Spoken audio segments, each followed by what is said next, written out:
This has been a passion of mine for a long time because I'm an astute, dilettante, delusional, recreational student of economics. There's a lot of verbiage. I failed SAT. Excellent. I can't keep up with that. This sounds so pretentious. I can't believe I'm using this nomenclature, but. And I found it mostly bereft of any substance whatsoever. It was just like legitimately ad hominem attack writ large. And I have been perusing various fields of literature to try to align my ideas on the subject. It can actually physically result in the promulgation of more overreaching type of escalating fatigue. One of the main progenitors of this idea that AGI is coming much sooner than people think, his original prognostication date was 2030. Deleterious eating disorders, anorexia nervosa, seen not exclusively, but almost exclusively in females of reproductive age. And the reality is that many people like to engender ideas of who they're helping, having met very few or none of the people who they're actually trying to help. There are several candidate mechanisms being investigated, and I can regale you with the details, but it's a little bit pointless. People with low trait conscientiousness are going to live their lives in different ways and face a cacophony of problems that don't occur to people of high conscientiousness. If they're actually meant as affronts, you tend to catastrophize them in your head. Well, why don't you delineate for me what's cool and what's not cool in bro code? And when you finish that delineation post. So what we see is a very homogeneous rate overall. Now, there are absolutely declivities and proclivities throughout, but in the grand historical sense. But it's more sad to watch their ontological understanding of the world collapse. I have an exact counterpoint to that as an intellectual exercise. If you have no impetus, they're not going to elevate your shape very likely. At the very least, it'll be highly inefficient and incredibly discomforting for what you'd have to do with such dumbbells. And so the entire profession has been coalescing into more and more aggressive prediction timelines. Mm-hmm. And in reference to an ethereal make-believe comparator population in your head. Just on very carte blanche levels of thinking, it becomes less likely to be true. And a lot of good meta-analytic data has been synthesized. Probably as you scale up your intelligence, your emotional reasoning tends to capture less and less of your cognitive bandwidth. I don't know if I agree with that.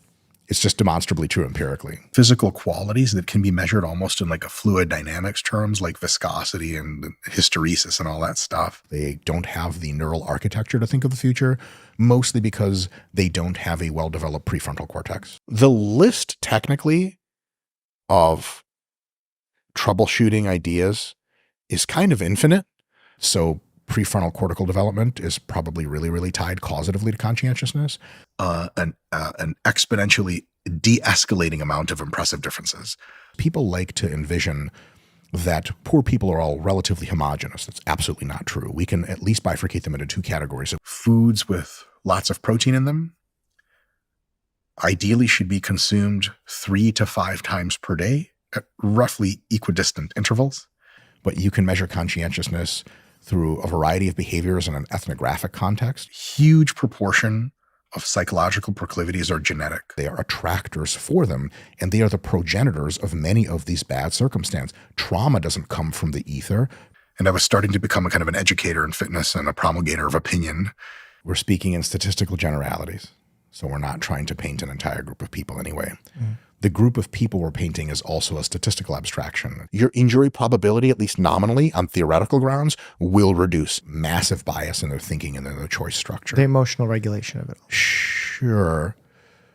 The emotional regulation presupposes there is a desire to regulate emotion. A disassociation from any objective reality about how much muscle you actually have. Of which I'm not familiar with any serious behavioral geneticist that cites research to that effect. You can start with the supposition that it's whatever exercise nominally targets the muscle you want to grow. The conventional wisdom on how education works and how upbringing works cannot possibly survive the rigorous data that shows that, for example, as I stated just now, food choice proclivity has almost nothing to do with a common home environment. Your proclivity to falling into honor culture-like behavioral patterns and thought patterns increases to an enormous extent. I like to take holistic approaches. I like to understand the landscape of the entire issue we're dealing with before going and rendering very, very confident conclusions. And I'm at the extreme end of masculinity brain-wise to begin with. And then they're going to have extra adiposity and struggle with it. However, unless you become profoundly obese as a child, childhood overweightness generally resolves itself as teens mature into adults, because unless you continue on the path of egregious overeating, more or less you can grow out of considerable chubbiness as you get older. They have all these kind of a constellation of ideas. Economist and philosopher Thomas Sowell calls them notions. So if you have a hierarchy of understanding, Systemic fatigue is higher. So you do what's called exercise deletion and replacement. So we have to understand the entire topography, the landscape of what we're dealing with, and have to accept straight up that many of the core, most explanatory reasons for why poverty and obesity correlate with each other are outside of our ability to have traction on them in the modern timeline. might play a causal mechanistic role in generating more muscle growth. Ask yourself a philosophical question. If you're used to some shit and it's no longer experientially challenging for you, A retrospective analysis of why you do things is almost always grotesquely flawed.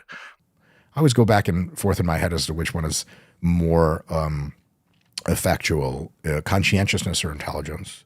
But together, they are the single biggest effector variables for everything else that happens in your life.